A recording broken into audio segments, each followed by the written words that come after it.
අයිබෝන් හැමෝටම අද අපි යම්මු අපේ අතීතයට. ඒ කියන්නේ අපේ සුන්දර ළමා කාලයට. අද පෙන්වන මේ පැරණි භාණ්ඩ 25න් කීයක් ඔයා කුඩා කාලේ දැකලා තියෙනවද? පාවිච්චි කරලා තියෙනවද කියලා බලමු. 20කට වඩා අඳුරගන්න පුළුවන් නම් ඔයා සුපිරිම මතකයක් තියෙන වැඩක් තමයි. වීඩියෝ එක අන්තිම වෙනකම් බලලා ඔයාගේ ලකුණු ගාන කමෙන්ට් කරන්න. ඉස්සර රෑට පාඩම් කරන්න පාවිච්චි කරපු මේ ලාම්පුව මතකද? මේක තමයි කුප්පි ලාම්පුව. ඉස්සර ගම්වල විදුලිය නැති කාලේ රෑට ගෙවල් එළිය කරන්න වගේම ළමයින්ට පාඩම් කරන්න පිට වුණේ මේ පුංචි ලාම්පු තිරයේ එළිය තමයි. කුස්සියේ නැතුවම බැරි වුණු මේකේ සත්‍යයද ඇහෙන්නේ දැනි තරම්. මේ තමයි වංගෙඩිය සහ මෝල් ගහ. ඉස්සර කුස්සියේ හාල් කොටන්න, පිටි කොටන්න වගේම හැම වැඩකටම නැතුවම බැරි වුණු මේකේ ටොක් ටොක් සද්දේ අද මැෂින් එක නිසා අහන්නවත් නැහැ. බුලත් පිටක් ගන්න යනකොට නැතුවම බැරි වුණේ මොකද්ද? මේ තමයි ගිරය. ඉස්සර අපේ සීයලා බුලත් පිටට පුවක් කපන්න ගිරය පාවිච්චි කළා. සමහර පැරණි ගිරවල සිංහ මුහුණ වගේ ලස්සන කැටයම් පවා තිබුණා. ගෙදරට එන අයට බුලත් සංග්‍රහ කළේ මේකෙන්. මේ තමයි ඉලත් අට්ටුව. ඉස්සර ගෙදරකට අමුත් එක්ක ආවම බුලත් පුවක් හුණු සහ දුම් කළ දාලා පිළිගන්වන්න පාවිච්චි කරපු පිත්තල හෝ තම තාඩුවක් තමයි මේක. පාරවල් වල කළුවරේ යනකොට එළිය ගත්තේ මේකෙන්. මේ තමයි හොළුවත්ත. වේලුණු පොල් අතු එකතු කරලා බැඳලා ගිනි දැල්ලලා ඉස්සර කාලේ රෑට ගමන් බිමන් යන්න පන්දමක් විදියට පාවිච්චි කළා. වී ටික හාල් ටික පොලා ගන්න අම්මලා මේක පාවිච්චි කළේ හරිම දක්ෂ විදියට. මේ තමයි කුල්ල. වේවැල් හෝ උණ බට වලින් වියන ලද මේ කුල්ලෙන් හාල් වල තියෙන නියුඩ්ඩ කුඩු සහ ගල් ඉවත් කරන්න අපේ අම්මලාට තිබුණේ පුදුම දක්ෂතාවයක්. අද වගේ බ්ලෙන්ඩර් නැති කාලේ මිරිස් ටික ඇඹරුවේ මෙතන. මේ තමයි ගල් වංගෙඩිය. ලොකු කළු ගලක් කාරලා හදමු මේ වංගෙඩියෙන් කොටන ලුණු මිරිස්සේ රස අද බ්ලෙන්ඩර් වලට කවදාවත් ගන්න බෑ.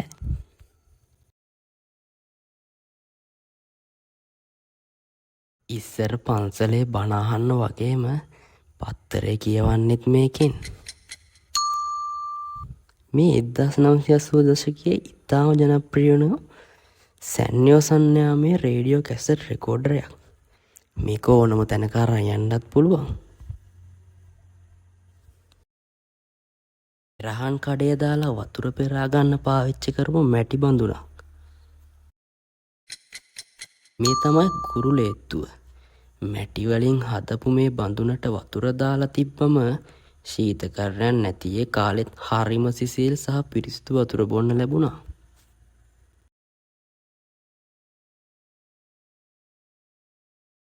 සංගීතය අහන්න පාවිච්චි කරපු මේ පැරණි උපකරණය මොකක්ද බලන්නකෝ. මේ තමයි ග්‍රැමෆෝනය. ලොකු තැටි දාලා කිසිම විදුලි බලයක් නැතුව අතින් කරකවල සින්දු අහන්න පාවිච්චි කරපු අතීත සංගීත උපකරණයක්. හාල්වල ගල් වැලි අයින් කරපු අම්මලාගේ ප්‍රධාන ආයුධ මොකද දන්නවද? මේ තමයි නෑම්විලිය.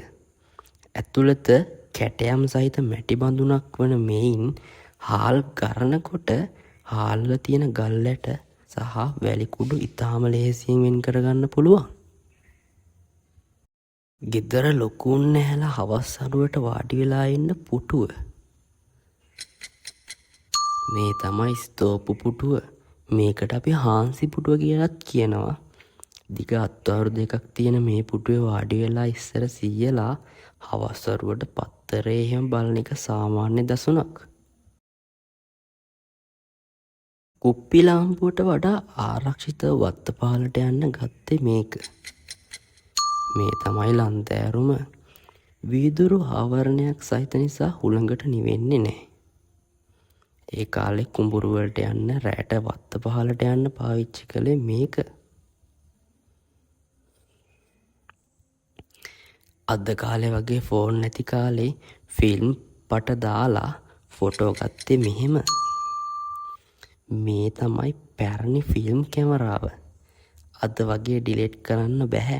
ෆොටෝ 24ක් හෝ 36ක් තියෙන ෆිල්ම් රෝල් එකක් දාලා පස්සේ ඒක ඩිවෙලොප් කරලා පින්තූර ගත්තේ. ඉස්සර ප්‍රවාහන සේවය රජු තමයි මේ තියෙන්නේ. ඔව් මේ තමයි ගොංගරත්තය. ඉස්සර බඩු අදින්න තමයි මේක ගොඩක්ම පාවිච්චි කරේ. ඒ වගේම මිනිස්සු දුර ගමන් යන්නත් මේක පාවිච්චි කරා. මේක ලංකාවේ පැරණිතම ප්‍රවාහන මාධ්‍යයක් කිව්වොත් මම නිවැරදියි. විශේෂ උත්සවවලදී පිළිගන්නන මේ ගෞරවනීය භාණ්ඩය මොකක්ද කියලා බලන්නකෝ. මේ තමයි බුලත් වට්ටිය. මගුල් ගෙවල්, මල ගෙවල් වගේම ඕනෑම විශේෂ අවස්ථාවක ආගන්තුක සත්කාර සඳහා බුලත් පිර වූ වට්ටියක් පිළිගැන්වීම සිංහල සංස්කෘතියේ උතුම් චාරිත්‍රයක්. වලං හදන්න පාවිච්චි කරපු මේ කැරගෙන රෝදය අඳුරනවාද? නම පොඩ්ඩක් මතක් කරලා බලන්නකෝ. මේ තමයි කුඹල් චක්‍රය. අපි සකපෝරුව කියලත් කියනවා. මැටි පිඩක් මැදින් තියලා මේ රෝදේ වේයෙන් කරකවමින් තමයි වලං, කලගෙඩි වගේ දේවල් හරිම ලස්සනට නිර්මාණය කරන්නේ. ඇඳුම් මැසීමට පාවිච්චි කළ පරණ මැහුම් උපකරණයක් කිව්වොත් මම නිවැරදියි. මේ තමයි සිරිබෝක්කුව. ඉස්සර කාලේ ආච්චිලා අම්මලා රෙදි මසන්න සහ නූල් ලමුනන්න පාවිච්චි කරපු සාම්ප්‍රදායික මෙවලමක් තමයි මේක. මේක නම් ඔයාට දැකපු ගමන් අඳුරගන්න පුළුවන්. මේ තමයි පැරණි ෆවුන්ටන් පෑන්. අද වගේ රීෆිල් නැහැ. පෑන් ඇතුළට තීන්ත බෝතලයකින් තීන්ත පුරවලා තමයි ඉස්සර ඉස්කෝලේ ළමයි මේවයින් ලිව්වේ.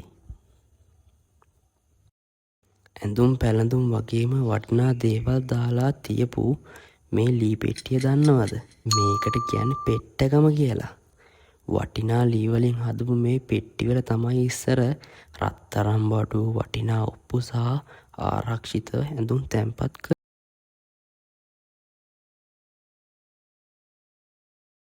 ලිඳෙන් වතුර අරන් එන්න පාවිච්චි කරපු මැටි බඳුන ඔයාලා දන්නවද? මේ තමයි මැටි කලගෙඩිය. ඉස්සර කාලේ ලිඳෙන් හෝ ඇලෙන් වතුර අරන් එන්න වගේම කුස්සියේ වතුර තියාගන්න මේක පාවිච්චි කළා. මේකෙන් බොන වතුර හරිම සිසිල්. කුස්සියේ බිම තියලා තියෙන පොල් සම්බෝලයම කොටපු ගල තමයි මේක. ඔව් මේකට අපි මිරිස් ගල කියලත් කියනවා. ඒ වගේම ඇඹරුම් ගල කියලත් කියනවා. සම්බෝල හදන්න, කොටන්න, අඹරන්න තමයි මේ ගොඩක්ම පාවිච්චි කළේ. ඒ කාලේ කුස්සියේ නැතුවම බැරි භාණ්ඩයක් තමයි මේක. පැරණි වෙදකම් මෙහෙම ලියලා තිබ්බ මේ පොත් මතකද? මේවට අපි කියන්නේ පුස්කොළ පොත් කියලා. නැත්තම් වෙද පොත් කියලාත් කියනවා. තල්කොළ පදම් කරලා පන්හිඳෙන් ලියලා හදපු මේ පුස්කොළ පොත්වල තමයි අපේ පැරණි හෙළ වෙදකම, ජ්‍යොතිෂ්‍ය වගේ රහස් දැනුම ලියවිලා තිබුණේ. ගෙදරට හාල් පිරවුණු වට්ටිය තියපු පෙට්ටිය තමයි මේක. මේකට අපි වට්ටි පෙට්ටිය කියලා කියනවා. පන් හෝ වේවැල් වලින් වියන ලද මේ විශාල පෙට්ටිය කුස්සියේ හාල්, තුන පහ වර්ග වගේම වට්ටි ආරක්ෂිත වහලා තියන්න පාවිච්චි කළා. කැරගෙන ඩයල් එකක් තිබුණා. පරණ දුරකථනයක් තමයි මේ තියෙන්නේ. මේ තමයි රොටරි දුරකථනය. අංකයක් මැදින් නැගිල්ල දාලා වටේටම කැරකෙන්නටලා තමයි ඉස්සර කෝල් ගත්තේ. අද වගේ ටච් ස්ක්‍රීන් ඒ කාලේ තිබුණේ නැහැ. ඉතින් මේ පරණ බඩු 25න් ඔයාට කීයක් මතකද? ඔයාට අතීත මතකයන් පහලින් කමෙන්ට් එකක් දාලා බෙදා ගන්න. මේ වගේ අතීතයේ දේවල් අගය කරන ඔයාගේ යාළුවන්ටත් පෙන්වන්න වීඩියෝ එක ෂෙයා කරන්න. channel එක subscribe කරන්න අමතක කරන්න එපා. තවත් සුපිරි වීඩියෝ එකකින් හමු වෙමු. ජය වේවා.